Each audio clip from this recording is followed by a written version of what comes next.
Thanks everyone for making it here this evening. It's always good to see all the returning faces and all the new faces as well. So yeah, today we're going to cover the topic of how to decide if you should keep or perhaps sell your investment property. Yeah, so we'll just get started with the market update. Obviously, nice to see where the market is at, but it will also set the stage a bit for the conversation we'll have later on.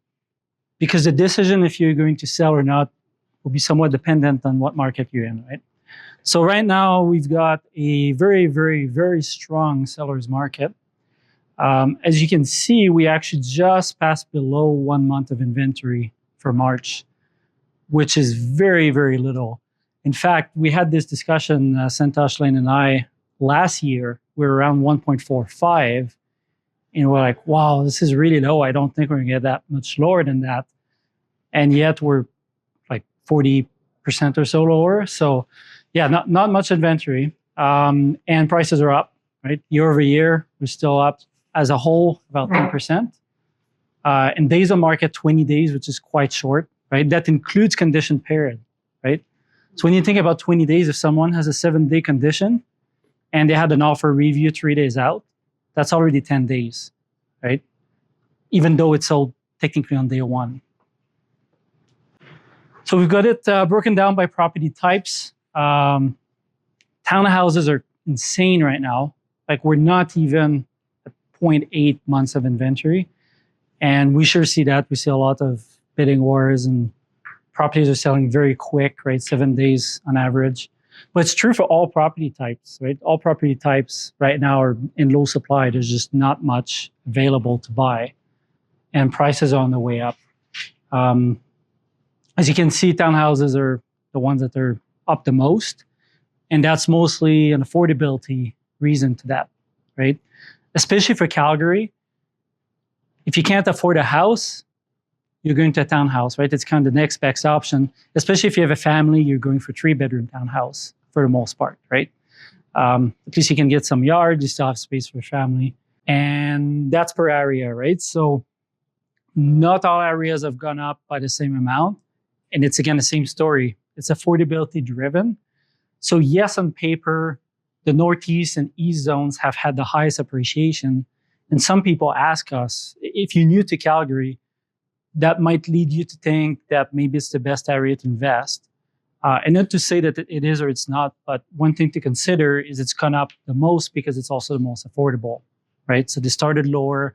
It's where people can actually afford to buy. It's where they can qualify, right? So, and the way our market is right now, that is continuing for now. It doesn't mean it will continue forever, right? But for now, it is continuing because it is more affordable. And again, conversely, you know, if you look at West, which is typically the most expensive area in Calgary, still had price growth, but not as significant, right? And that's kind of the trend, right? Like the cheaper area have gone up more essentially. And inventory, right? Like we can see the trend is still going down. And yes, it's not going down as fast, but that's because there's almost nothing left. So it really, like when you hit zeros, you can't go below that. So that's kind of where we're at. And same thing with the price trend. There was some kind of flat period, but like when you look at that flat period, it's like a month maybe, right? It's not really long periods of time, but we're still trending up like pretty fast. So these two charts that I pulled up this morning, I thought were quite interesting. If you're a buyer right now, and I know we have a few of our clients in the room, you know how hard it is to find something, especially to be able to actually get an offer accepted. I pulled up two charts that I thought were interesting. So this one here is semi-detached with a suite, which a lot of our clients are looking for, right? Something that's got a basement suite, illegal or legal, semi-detached, under 500,000, which used to be kind of a good sweet spot to buy semi-detached and make sure it's still cash flows. Well, right now, as of April, over 110%, close to list price ratio on average, which means if it's listed for 500,000, on average, it's selling for 550, right? But that's an average. That includes new builds, that includes a lot of other property prices, property types, right? So it's pretty significant. So now I'm like, okay, well, what if we look at something that's more reasonable? We'll pull up like a 2-bedroom townhouse with a budget of 400,000, which is for a 2-bedroom townhouse a pretty good budget, right? You got lots of different options, but even those are selling on average well above list, and they have for a little while, right? It's trending up, but it's been a little while. It's like that, and it's not as much, but 3% is still significant because again, you've got new builds in there, you've got properties that were listed too high and sit on the market. And there's two reasons for that. The main first obvious one is just not enough, right? There's not enough properties for sale. Buyers are bidding it up because there's a lot of buyers out there. There's still lots of demand. But there's a second reason too, right? Obviously, when you get in a market like this, there's a strategy to list low, right? So some of these properties are purposefully listed lower than the market value, and some are not, right? And that happens when you've got the price trend that's going up. See usually what happens, right? Because the last property that sold for 550, today is not 550 anymore. It might be 560. So as you bid it up, the prices go up. So these two charts are pretty interesting. Yeah, if you're buying, it's not easy right now. So we'll start our discussion regarding should you sell your investment property or keep it, and how to figure out what you should do. It's not an easy yes or no, right? This is something we'll do one by one with investors and sit down and look at numbers. What may seem easy, when we're putting this presentation together, we're like, oh, that shouldn't take too long. We could probably do a 5-hour discussion on this. There's a lot that goes on, right? There's a lot of factors. So we'll cover the overview of those factors. The goal tonight is to have you in a place where you can actually look at it yourself and understand what to look for and how to go through the process. And this is something you should probably do every few years at most, right? If you're a buy and hold investor, it's always good to look at your portfolio. Even if you're not planning on selling, it's good to look at where you're at and if you should sell, so that if you get in a place where you can do that, you're ready to do it, right? So a few things, evaluate your situation, right? So first thing you want to do is figure out how much your properties are worth. Now the City of Calgary sends you an assessment every year. That assessment is sometimes somewhat accurate, sometimes really not accurate. Most of the time it's not really accurate, especially if it's an investment property. Like if you've got a lot of renovations in the property, if you've added suites, sometimes it doesn't reflect on that valuation. So it's a good idea to see where prices are trending, but not something you can really use. So there's two main ways. Obviously, you can reach out to us and we'll help you figure out your valuation, right? Or you can have a quick look at the market and see what's out there and what's been selling around your house, right? So that's the first step, figure out what's your value. Then you want to look at how much equity you have in the property. So obviously you want to look at your mortgage amount and your current value, but you also want to look at how much you could refinance it for. And typically refinances at the most are up to 80% of the value. So if you take 80% of your value and take the mortgage, figure out how much you have left, and then figure out why you're thinking of selling. Right? Do you have a reason that's not financial? Maybe you're frustrated dealing with your tenants. Maybe you need some money for other projects. Maybe you're looking at reinvesting, right? Just figure out what your situation is.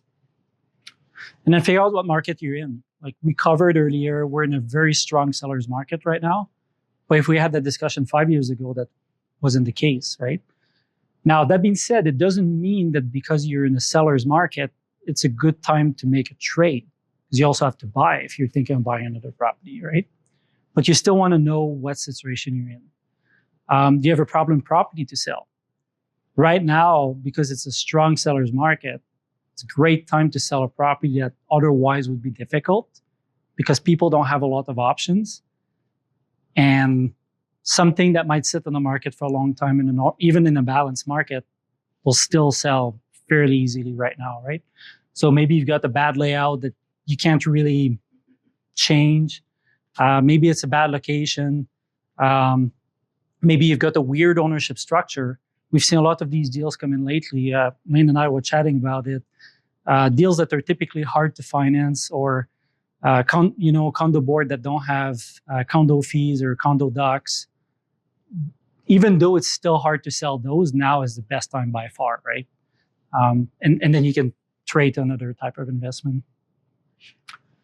Would you trade to a different market cycle, right? If you're selling in Calgary, but you're planning to buy in a different country or in a different city that right now has a strong buyer's market, that might be a good time to do that trade, right? Or vice versa. Is it the buyer's market right now that you're selling in and trying to go in the seller's market to buy, right?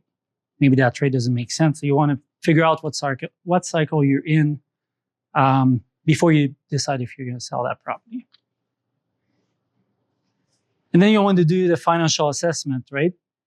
So figure out what your current cash flow is, right? Net cash flow. But with a caveat, always compare your properties at 80% loan to value. And the reason for this is if you've owned a property for 15 years, and you have almost no mortgage on it, of course it's going to cash flow great. But if you compare it to another property that you're going to buy at 80% loan to value, it's not really an apples to apples comparison, right?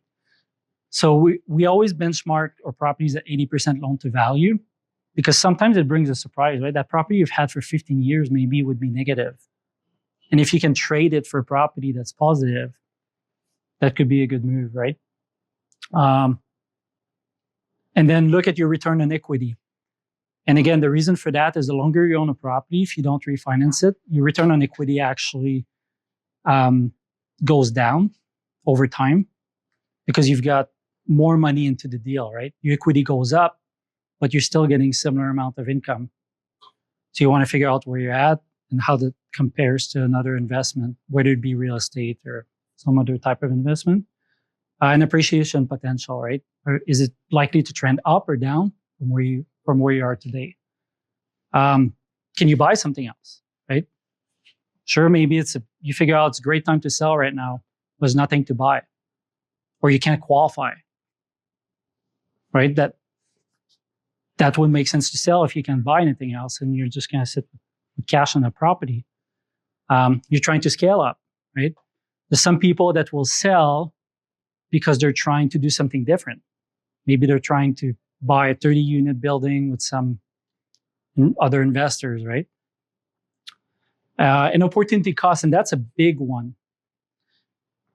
I would say that's the one that gets people stuck in a bad investment the most often, because people will be like, well, this property is still producing $100 a month or whatever it is, right? I don't need to sell it. Okay, but what if you could get something else that has a higher rate of return?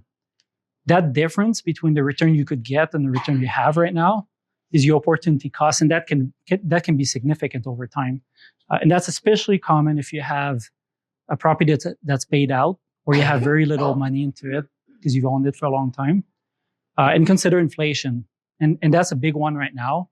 The savings pay pretty good interest rates compared to what we were a few years ago, but inflation rates also higher.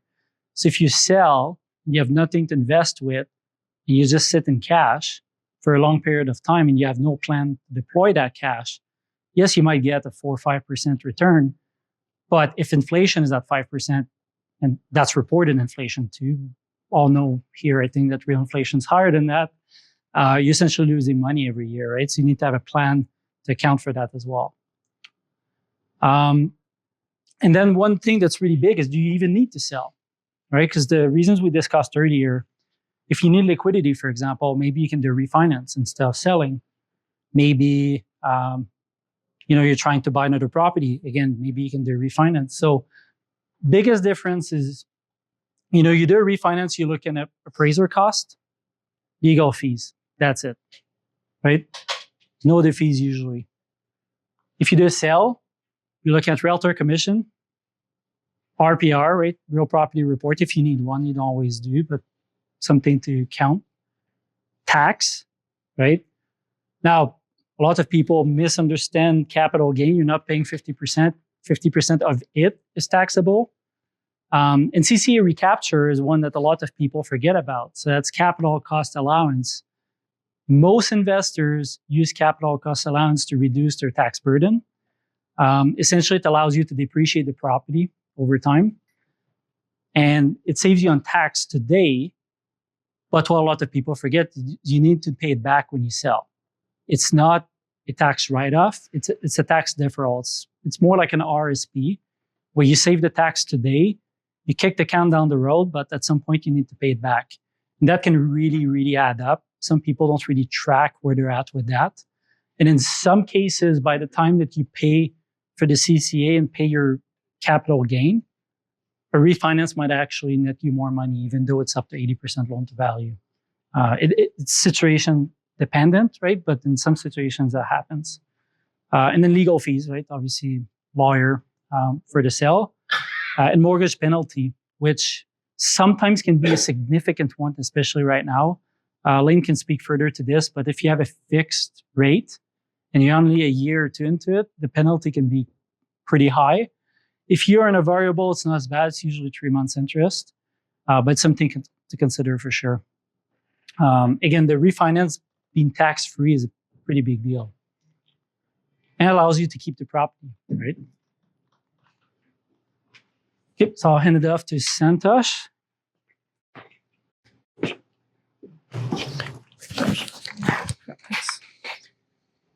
Okay, so the next thing that we want to consider is the holding costs with your property and where you are in the maintenance cycle. So obviously everything's got a lifespan in your property. And we'll touch a little bit more about that on the next slide.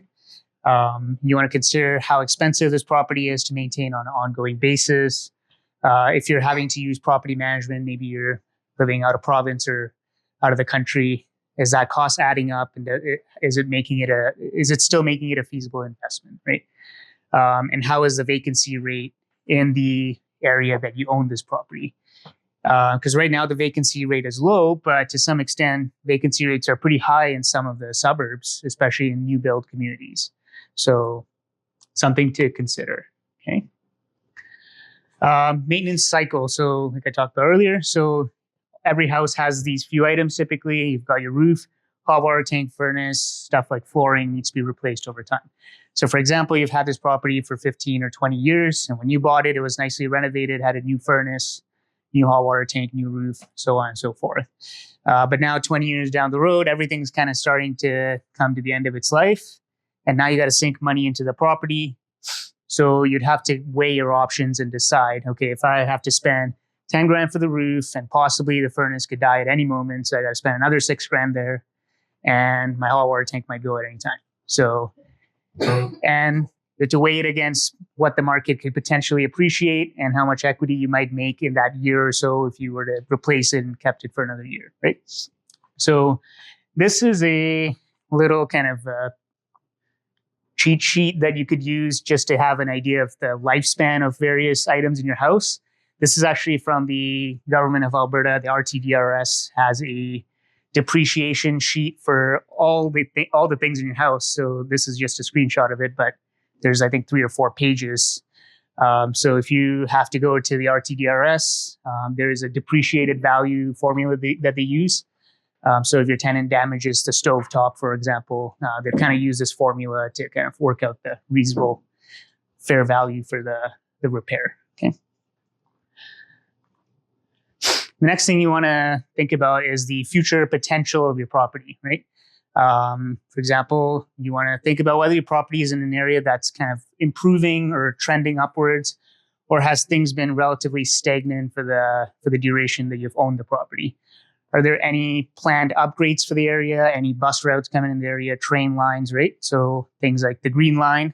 So if you own a property along Center Street, you've had it for 10 years, it might still be a good idea to keep it for a few more years, right? Until the Green Line kind of gets going. So, and one way you can kind of get an idea is to look at the local area plans. And the city has, this is all from the city's website. So if you just Google local area plans, City of Calgary, it kind of gives you a breakdown of kind of the longer term vision for various neighborhoods. So if you're not sure kind of what you could expect in your neighborhood in the years to come, you can read through these documents. They're often very long, but there's usually a summary page that you can just get a quick glance at. Okay. You can also Google Calgary major infrastructure projects, and you'll see a few different projects that the city has. For example, the airport transit connector where they're connecting the blue line all the way to the airport. And likewise, the blue line is going to be extended from the Saddletown station and beyond. So if you have a property in, say, Skyview, Cornerstone, so on and so forth, you might want to know that this is coming up at some point, right? The budget hasn't been approved, but this is definitely on the city's radar. So it might be worth keeping your property because you might experience potential appreciation. And then the next point is the asset risk, right? So properties real estate's fairly local, and that's why I wanted to add this. So even though, for example, say you have a property, a really nice infill in Altadore, it matters where your infill is. Is it on an interior street, or is it on a busier street that's right across from a high school? Okay, so that can greatly affect property value. So one example, we actually spoke to a client this morning, and I thought it was a very good example, so I added it in. They said the property was located near a green field, so they were all excited. It's near a green field. There's, nothing, no neighbors across from me. So we asked, is it going to be an elementary school or a high school? And they're like, well, we're not sure, but right now it's a green field. So essentially, if it's an elementary school, in most cases, you're fine. But generally, if we find that if you have a high school right across from you, you're right in front of the school doors, it doesn't bode well for the property. Okay, so something to keep in mind. Another one, you bought on a quiet street previously due to the development of X, Y, and Z. More traffic comes through your street now. Okay, so this could be a worsening problem over time for tenant retention. One example that came to mind was properties. Some of the properties in Springbank Hill that were close to the new Stony Trail. Once Stony opened, they had a few more exit ramps added. So now there was a lot more traffic coming through some of the areas that were previously really quiet, right? It even came out in the news. A lot of homeowners were upset that there was a lot more traffic, and then the city had to intervene and do a bunch of stuff. But that's something to keep in mind, right? So if you're in the planned path of development, make sure you understand what you could expect. Your property is now going to be situated right next to something that's generally a detriment to property value. So, for example, you have a 50s bungalow right next to you. You've got a mixed-use development going on, and you figure out that the main floor is going to be a massive cannabis dispensary.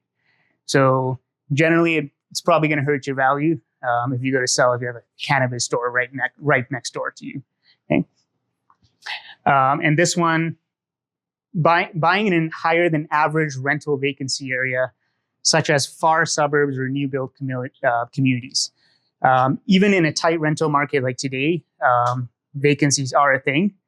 And some of the clients we have, they've bought new builds in like Glacier Ridge, Ambleton, Carrington, all the new communities in the Northwest and Southwest, right? And they are struggling to find tenants, right? Because there are no amenities in these neighborhoods. Like when you go to these areas, it's basically a construction site. Like you'll probably have a flat tire every other week because there's nails on the road. And tenants don't want to pay to live in a new house in the middle of nowhere, right? They would rather live in an established neighborhood where like the grocery stores are a few minutes away. Okay, so something to keep in mind if you're buying in a newer area. Be ready to kind of expect a higher vacancy and possibly turnover as well in the initial, period of time that it takes for stores and whatnot to come to the area. Okay? Which kind of relates to the next point: is it in a bad location that makes it difficult to attract good tenants? Okay. And the last point is: does your property have a weird layout that cannot be fixed and makes it difficult to rent? Does it just have something like a weird layout that you can't really fix, right? Maybe there's like a plumbing wall right in the middle of the house and there's no way around it, and you kind of have to live with it. And it makes the house look goofy, but you can't do much, right? So now would be the time to sell such a property if you've been wanting to get out of it, because in a slow market, this would take a while. But in this current market, almost anything goes. So, so the next slide was on just a few lifestyle considerations, right? Of why you might want to consider selling a property. You might be an accidental landlord. I had a discussion with a client who actually bought their condo from their landlord a few years ago, and then after they moved out, they became landlords because the market had changed, but they didn't really want to be landlords. It wasn't their thing. So if you're in a similar position, it'd be might be a good time to sell, right? And then you want to consider, is the property aligned with your investment goals, right? So depending on where your property is located, are you primarily looking for something that's cash flowing, or you want to maximize appreciation, or do you want a blend of both, right? Because depending on what you're wanting to achieve, you probably want to focus on specific areas of the city for that. Are you ready to retire? And time commitment. People think, well, I can just hire a property manager. Property manager is going to deal with everything, but even a manager requires a manager, right? So, and lastly, major life events, right? So sometimes life throws a curveball and stuff happens. Okay, now I'll pass it off to Layne, who's going to go over a few scenarios. Yeah, so as Anthony alluded to earlier, this is actually this is a very challenging thing to go over, is what to consider. So obviously they've touched on a good portion of them, but it is very specific not only to market area, your long-term investment goals, as well as your short-term investment goals and qualifying. It's also very specific to whether you qualify. So it's, if it's long-term goals, market cycle, but also whether you actually qualify and what you can do. So for this particular set of investments, I'm making the assumption at least that everybody can qualify for whatever they want to, which obviously isn't the case, especially right now with prices being higher, qualifying rates being very high as well, lenders being a little less picky about, or a little pickier about exceptions kind of across the country.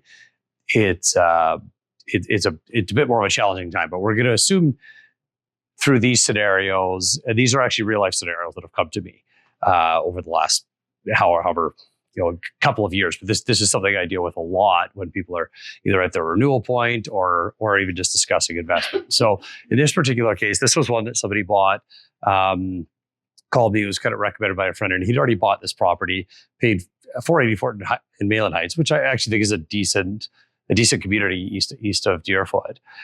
And he thought he could turn it into an 8-plex. So some of the realtors said, "Oh yeah, this is a good 8-plex property," but the property was just not set up for that. It wasn't big enough.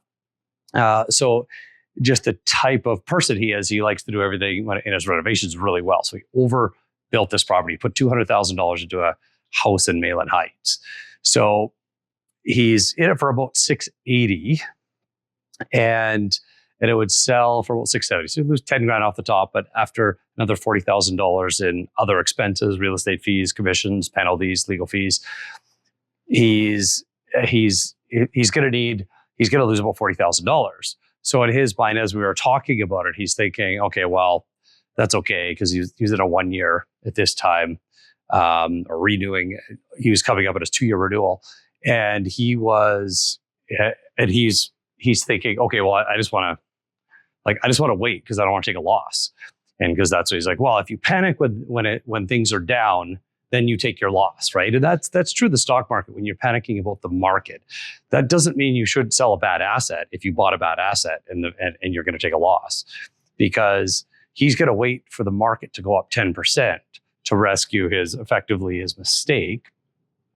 But in the same timeline, he could sell that property, take the equity out, which is $240,000 or $250,000, and go buy 2 properties worth $600,000 each. You'd have $1.2 million worth of properties. So if the market goes up 10%, then he's making 120 instead of rescuing his 40. So in that scenario, there's kind of a good reason to sell, even though you're selling at a loss. There's also the opportunity to refinance, which Anthony alluded to. So we'll touch on. I'll actually show you what those numbers look like in a little bit here. So I've kind of just mapped out the numbers, and he's like, it's cash flowing, so why would I sell? I can just hang on to this. And it's true, except when you compare with what Anthony mentioned at the end of his last slide, which was, what's the opportunity capital? What are you leaving in the property that you have access to? It's not what you put in, not what you bought it for. It really is, what could you do with the current equity in that property? And of course, you do have to calculate the sales cost and everything into it as well. So this is a version of this happens often to me, where people love their property. I've owned this property for years. This is my first property.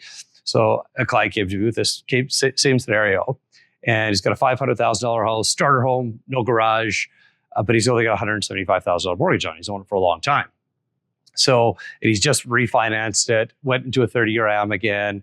And he's like, it's my best property. I'll never sell it. Cash flow is almost $1,000 a month. He's making $11,000 a year in cash flow. Plus he's got $425 a month in principal pay down. So the numbers look really good. He's making really good money on this property. But you could also list a couple of things. He's got a 2.79 mortgage. He renewed right when rates were low. So he renewed his mortgage. So he got a really good rate and put it into a 30-year AM. So he's got I don't think I put that in there. It was about a 27-year amortization. So very quickly, he's going to be renewing that into regular rates as well. So you have to kind of take into consideration what that's going to look like. And I'll map that out as well.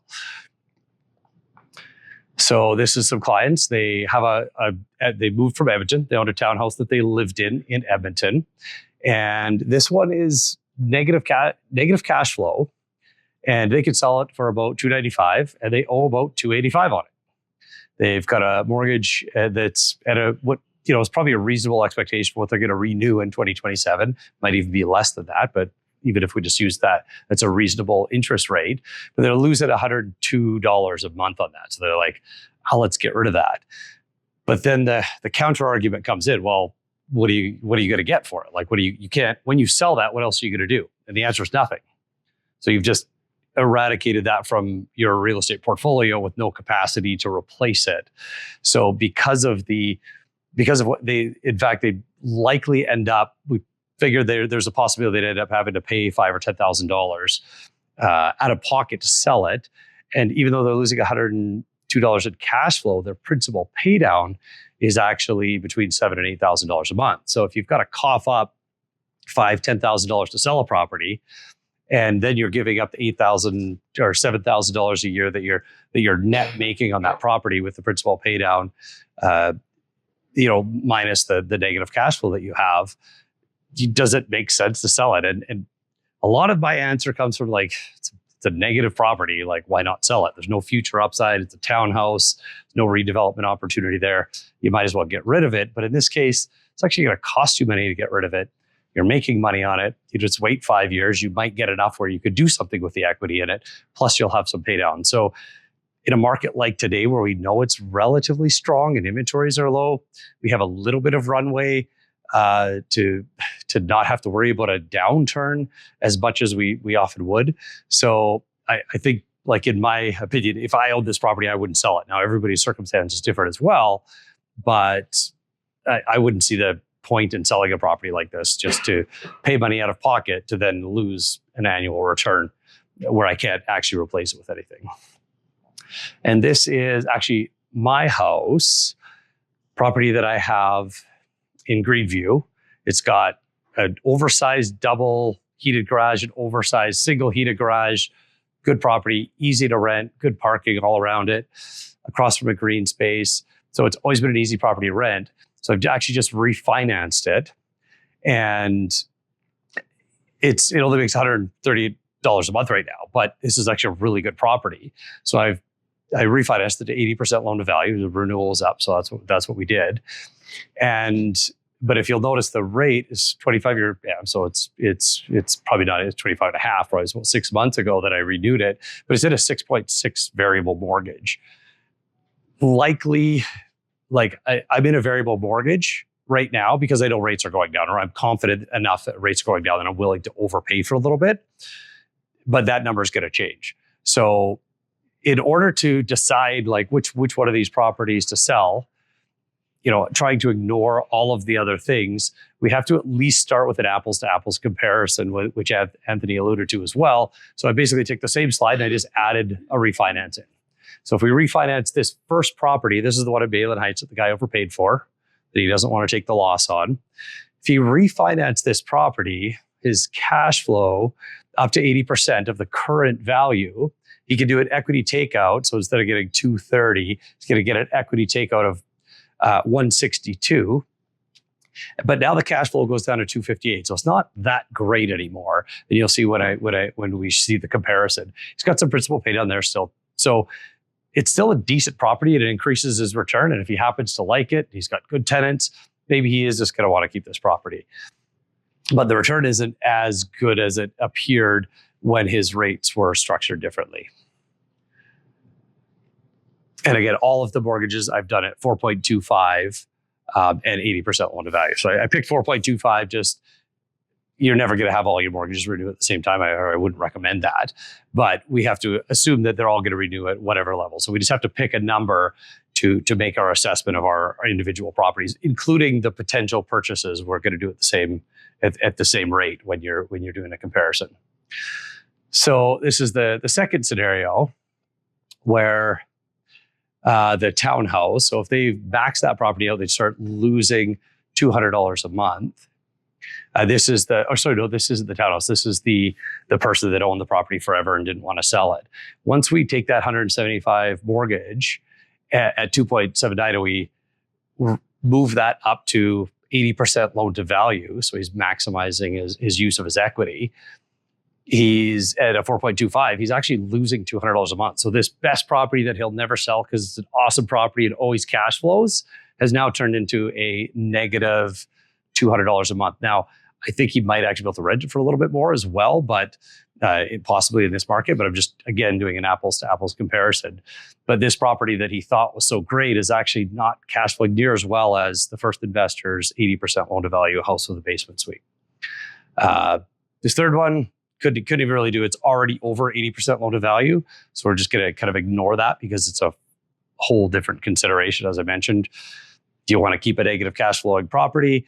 And the answer is yes, if it's going to cost you money to sell and you're actually making principal pay down on it every year.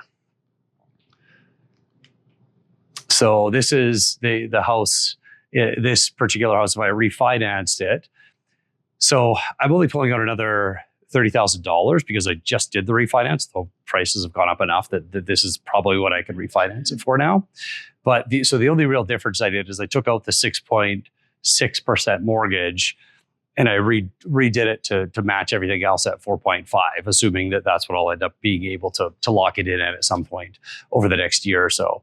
So that, even though I'm pulling out money, just adjusting that rate down to something that is, instead of being the number that I'm paying today, a more realistic, fair comparison for apples to apples comparing. We now have a net monthly cash flow of $700 a month, plus the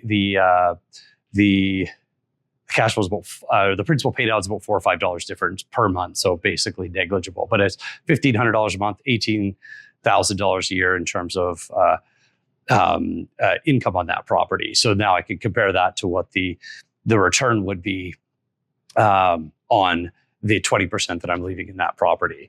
So this is basically a starting point of what all of the different scenarios look like. So you should just pick a reasonable interest rate, probably go to a 30-year amortization or whatever you want to do. But I mean, you should always take a 30-year amortization, even if you want to make more aggressive payments.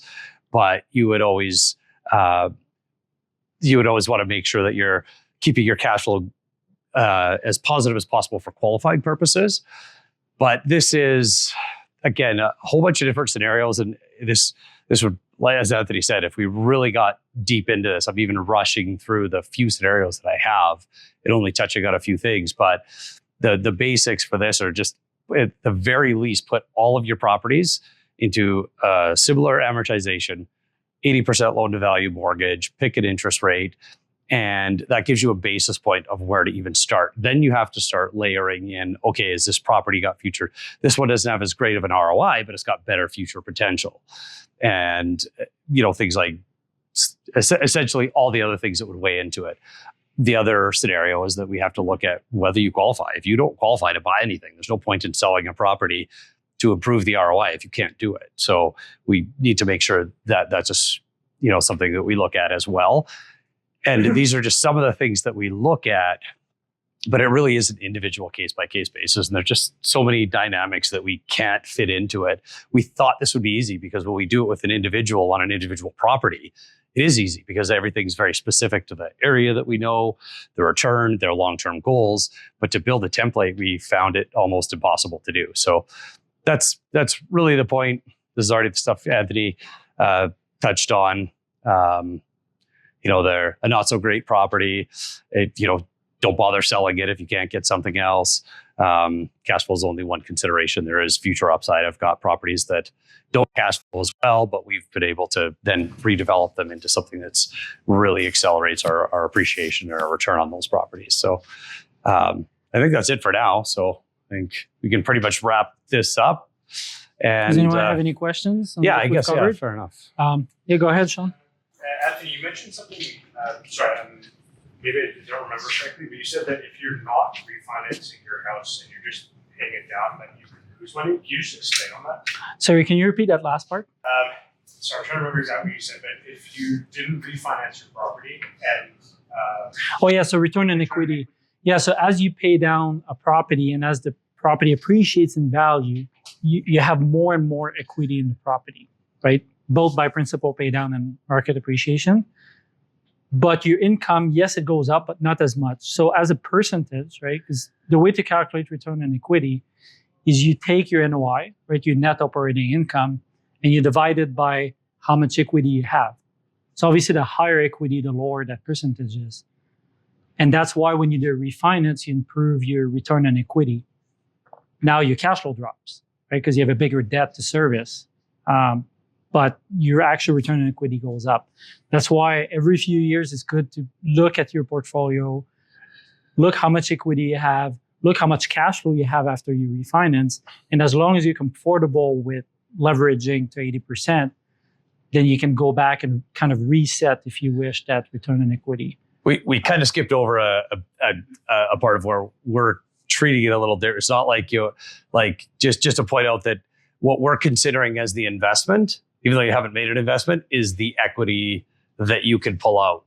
So the equity is if you've paid off an entire house, you've got your ROI on a $500,000 house. Your ROI shouldn't be just the $50,000 you bought it with. You should actually be looking at it every year, resetting what your cash in is, which is your equity position. So it's actually a $500,000 investment. So now if you're making $20,000 a year on that, well, it's not as good as if you've got only $100,000 a year and you're making a 20% return, right? So you're making a lot higher of a return based on the equity that you're leaving in that property. So it's like we're actually resetting your original investment to what you could currently access out of that property. So that's the part that we're skipping if you compare it to, say, how another, like a financial planner would say, well, here's your ROI on this investment.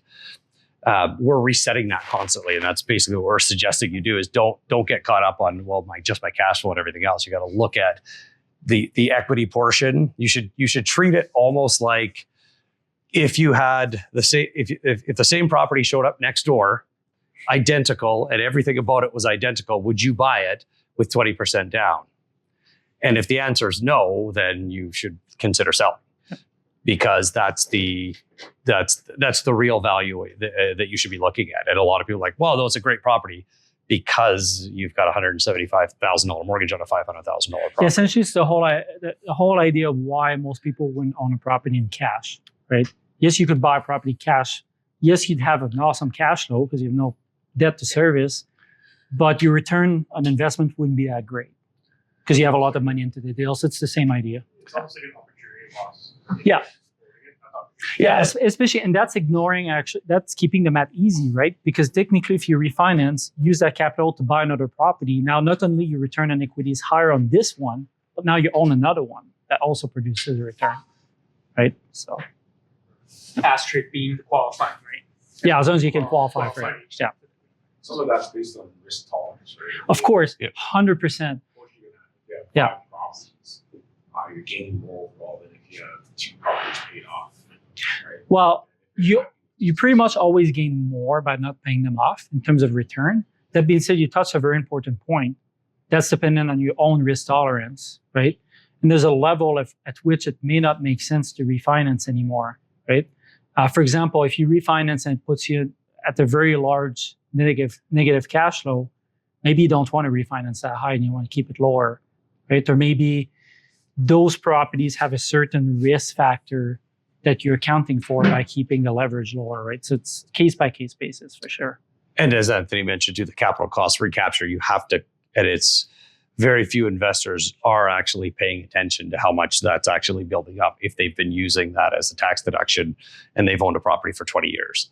So I've essentially just refinanced property by buying it off my partner. It's officially a sale, so we're now caught with a $70,000. The first property we ever bought, we now have a $70,000 capital gain that we have to pay. So are you mean the capital cost recapture? Yeah, capital cost. Yeah, sorry, capital cost recapture. Yeah, well as a capital gain. So we have both, right? So we have a capital gain, which you also still have to calculate in, plus a capital cost recapture, because we've been using that to write down income or at least get us to zero. So, but it is a very good point. If you have one property, if you have good income and you have one rental property, and everything goes wrong or the market dips or something, and all of a sudden you're eating $500 a month, you could handle that. If you've got a portfolio of 10 properties and all of a sudden that turns to $5,000 a month negative or $60,000 a year, that starts to hurt a little bit, right? So as portfolios get bigger, we've seen this and alluded to it yesterday, is that with the bigger portfolios get, the loan to value for investors tends to start going down. And just depending on where it you're starts to make sense, right? To hedge your risk and have a lower leverage. So yeah, if you're buying one or two and you're young and you could, your risk tolerance, like I've got a family now with kids, so I'm a lot less risk tolerant than I used to be. So my loan to value, I'm not always going to 80%. I still use this formula to calculate, but my portfolio is not sitting there. It would probably make me pretty nervous today doing that, unless I'm offsetting it with other liquid assets of some kind. By the way, when you refinance, you don't have to go to 80%, right? So let's say you've got almost nothing in terms of mortgage on the property, right? You can still refinance to 60, 65%, whatever you wish, right? You don't need to go to a max. So, yeah. Any other questions? Okay. Yeah. I may be off topic, but if I want to demolish my current property, it's old, and I want to develop it myself, do you have a ballpark average price per? We can discuss about it. Grab one of us. We'll chat. Oh, okay. Yeah, it's off topic, but we'll be happy to answer that for you. What was your question? Yeah, I got a question. So going through the four scenarios there, one thing that you didn't necessarily touch on, I don't think, unless I missed it, was how you treat losses when you sell a house or a property. And if there's a difference between selling a property at a loss when it's your personal property versus an investment. Yeah, if you sell at a loss, you can write it off like it is an actual loss. If it's an investment. Yeah. If it's an investment, if it's a personal property. Yeah. Yeah. Income? Capital How you own the cost. property. Yeah, Such a good so question. I've never done essentially that, it's the reverse of a capital gain, Sure. right? So Yeah, because on a 50%, personal yeah. residence, you don't pay capital gain, you also can't have a capital loss. On an investment property, if you have a loss, it's a capital loss, it's 50%. It's kind of the reverse, right? Okay, gotcha. So, but that being said, you also lost money, which is why you Yeah, write off you don't that wanna loss, do- right? So, I mean, in some situation, there might be a strategy to that, but So I was just thinking, if you have a high income year based on your 9-to-5 job. yes, so that's actually a good point. If you have a property that has lost a lot of money and you want to sell it, there is a certain strategy in timing it to a high tax year for sure. Yeah, but you can only use that against the capital gain, not like you can't use that against the income. That's not a capital gain. Well, it's a capital loss in this case. No, what I mean is, if he's, like what he's saying is, I make a lot of money in my job. Yeah. The capital loss can't be used against that. It can be used against if you lost money or you made a bunch of money in the stock market. Yeah. Yes. But there's still a timing in how you structure your portfolio, right? Obviously something to run by an accountant, right? But yes, it's a scenario where you probably want to time it in a way that makes sense either way, right? So yeah, personal residence, none of that applies. So yeah. Yeah, so I know we are talking about investment properties. I want to find out, you said it doesn't make sense paying off your investment property, right? Does it make sense paying off your private? Yes. I mean, it's a personal question though, Yeah. right? if you look at the numbers, no. But Well, yeah. So it's Right. if you're going to pay something off, that's the one to pay. Like people are often like, well, I want to make sure that I have good prepayment privileges on my. It's like, no, this is an investment property. You don't want to prepay this down. You still have a mortgage on your house. Like pay off your tax deductible, like your non-tax deductible interest first. And then when your house is completely paid off, you can actually re-borrow that even, but then it's tax deductible if you then use it to invest. So your house, your principal residence, as you pay it off. Or you could structure your mortgage in one that you could actually, as you're paying off your principal residence, you could re-borrow that, either a line of credit or second mortgage, kind of in the same mortgage product. Use it for your down payment, and then you're converting your principal residence mortgage into tax deductible interest. So I've done that with my house, and completely now my entire house is tax deductible and has been for years. And my account tells me it's about $4,000 a year after tax money that I get back, simply because I use that tax strategy to run my investments through my mortgage before I actually made an investment with them. sometimes referred to as the Smith maneuver, which it's kind of a blanket name because it's not always quite Smith maneuver, but that's the gist of it. So yeah. So given that the property is not making you money, aren't you paying more than the value of that property, considering the interest rates you're paying because you're living in that house? It's not making you any money. So your principal residence, paying it out and not, having to pay huge interest. Like on your principal residence, you mean? So sorry. What's the question in there? My question is, when you don't pay it out, you're actually paying more than the value. Well, so because of the interest. if you look at pure numbers and you ignore the tax advantage and ignore everything else, in most cases it doesn't make sense from pure numbers perspective to pay down your primary residence, because if you're paying, let's say 6% on a mortgage, right? But you can get a 20% return by not paying off that money in an investment, then you're better to not pay it off. That being said, it's very personal because there's tax implications. There's also risk tolerance, right? Peace of mind, right? Of owning your house in full, reducing your risk. So there's other considerations, right? So. And it could certainly help with qualifying if your principal residence mortgage is paid out, because then you have then all of the debt that you have is actually written off by the tenants that you have, versus you having to debt service it entirely yourself. And the way those numbers calculate out, having like your principal mortgage paid off entirely and then maxing out at 80 instead of having 65 across the board, it will actually work out better for qualifying.